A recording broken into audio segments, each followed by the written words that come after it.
Assalamualaikum warahmatullahi wabarakatuh. Bismillah, alhamdulillah, wassalatu wassalamu ala rasulillah Muhammad ibn Abdullah wa ala alihi wa sahbihi wa man wala, amma ba'd. Faqad qala Allah ta'ala fil Qur'anil Karim, a'udzu billahi minas syaitonir rajim. Bismillahirrahmanirrahim. Ya ayyuhalladzina amanu kutiba alaikumusiyam kama kutiba alal ladzina min qablikum la'allakum tattaqun. Allahumma salli ala sayyidina Muhammadin wa ala ali sayyidina Muhammadin.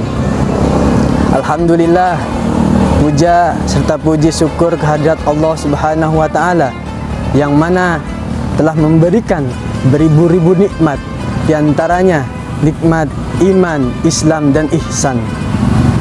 Tak lupa juga salawat beserta salam mari kita curah limpahkan kepada junjungan alam kita, pemimpin kita, pemimpin di atas pemimpin, pemimpin anti korupsi, pemimpin dari zaman jahiliyah hingga zaman sekarang, pemimpin dari zaman onta hingga zaman Toyota, yaitu baginda Nabi besar Muhammad sallallahu alaihi wasallam.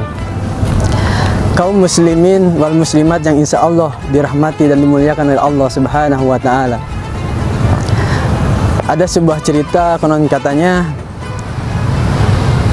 seorang guru membawa sekarung kentang ke dalam kelasnya. Lalu murid-murid itu penasaran apa yang hari ini harus dipelajari. Guru itu berkata, Wahai murid,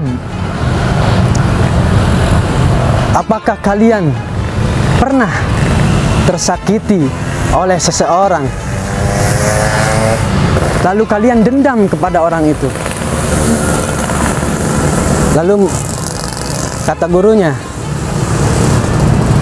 hitunglah wahai murid, jika kalian mempunyai dendam terhadap orang itu, mempunyai kalian telah tersakiti oleh orang itu, maka hitunglah orang itu ada berapa. Ada yang 1, ada yang 2, ada yang 3, ada yang 4, ada yang 10.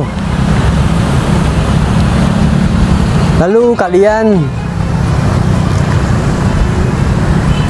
ambil kentang yang ada di bapak ini sesuai orang-orang yang kalian dendam. Ada yang 1 kan tadi, ada yang 2, ada yang 3, bahkan ada yang 10. Lalu kata gurunya, tulislah nama-nama yang kalian dendam terhadap orang itu. Ada si ini, si ini, si ini, dan seterusnya. Sesudah menulis, kata gurunya, guru itu sudah menyiapkan sebuah plastik dibagikan kepada murid-muridnya yang mengambil kentang-kentang itu. Ada yang 1 tadi kan, ada yang 2, bahkan sampai 10.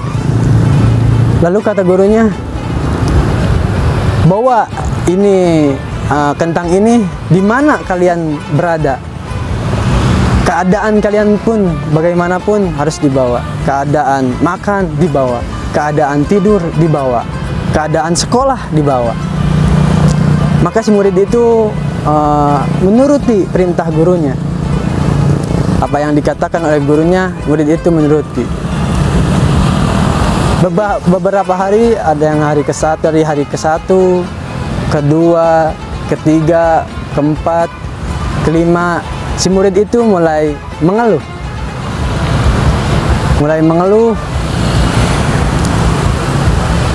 Wahai guru, kok bau busuk? Guru itu hanyalah tersenyum. Sesudah 10 hari kemudian, guru itu memerintahkan untuk mengumpulkan si kentang itu. Sesudah mengumpulkan kentang, sambil si murid menutupi hidungnya. Begitupun kalian yang mempunyai rasa kesal, rasa sakit hati, rasa dendam terhadap orang yang kalian dendam? Apakah kalian tidak bisa memaafkannya? Contohilah Nabi Yusuf. Beliau oleh saudara-saudaranya dicaci maki, tetapi dibawa ke sebuah hutan. Lalu Nabi Yusuf dimasukkan ke dalam sumur. Kemudian ada segolongan orang yang mengambil Nabi Yusuf. Setelah itu Nabi Yusuf dijual. Yang terakhir difitnah, menjinahi seorang perempuan. Lalu Nabi Yusuf dipenjara. Nabi Yusuf dipenjara berapa tahun? Ada yang meriwayatkan Nabi Yusuf dipenjara 7 tahun. Lalu sesudahnya Nabi Yusuf menjadi menteri, orang yang terhormat, saudara-saudaranya ingin meminta maaf kepada Nabi Yusuf. Saudara-saudaranya jatuh miskin, tidak mempunyai apa-apa. Saudara-saudaranya berkata, "Sungguh Yusuf, aku sangat bersalah pada engkau. Apa yang dikatakan oleh kita ketika kita di posisi itu?" Tetapi Nabi Yusuf berkata, oleh Allah Subhanahu wa taala direkam dalam Al-Qur'an, "A'udzu billahi minasy syaithanir rajim. Qala la tukribu 'alaikumul yawm." Siapakah? Siapa yang salah? Siapa yang salah? Enggak ada yang salah kok kepada saya. Saking bersihnya hati Nabi Yusuf. Maka dari itu kita belajar dari sejarah Nabi Yusuf. Kita jangan mempunyai rasa dendam terhadap orang lain. Bagaimana caranya? Turutilah alur jalan Nabi Yusuf. Dan juga bagaimana kita melupakan rasa dendam kita. Jadi janganlah kita ingat-ingat di mana kita seorang itu pernah salah dari kita. Anggaplah di situ belum terjadi apa-apa, belum punya salah pada kita. Sekian dari saya. Wassalamualaikum warahmatullahi wabarakatuh.